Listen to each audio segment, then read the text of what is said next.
I want to talk about this organic cold-pressed coconut oil from Garden of Life. A lot of people use coconut oil for a number of different things. We use it for skin care or hair care. I absolutely love cooking with it, and this is one of the best ways that my kids like vegetables. If you have kids, sometimes it can be difficult to get them to eat vegetables like you want them to.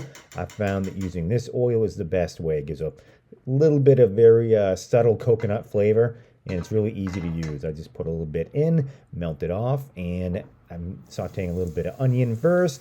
You can hear, you get the great sound there. And next, I'm going to green beans. Kids don't usually like green beans too often, but I can get them to go to town on them really easily when I cook them like this. And like I said, it doesn't take long, a couple minutes. And right here you can see you've got some really good color on them right there.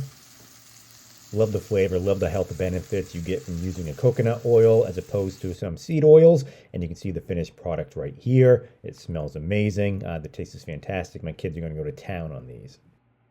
If you'd like to try some for yourself, please click on the link in the description below.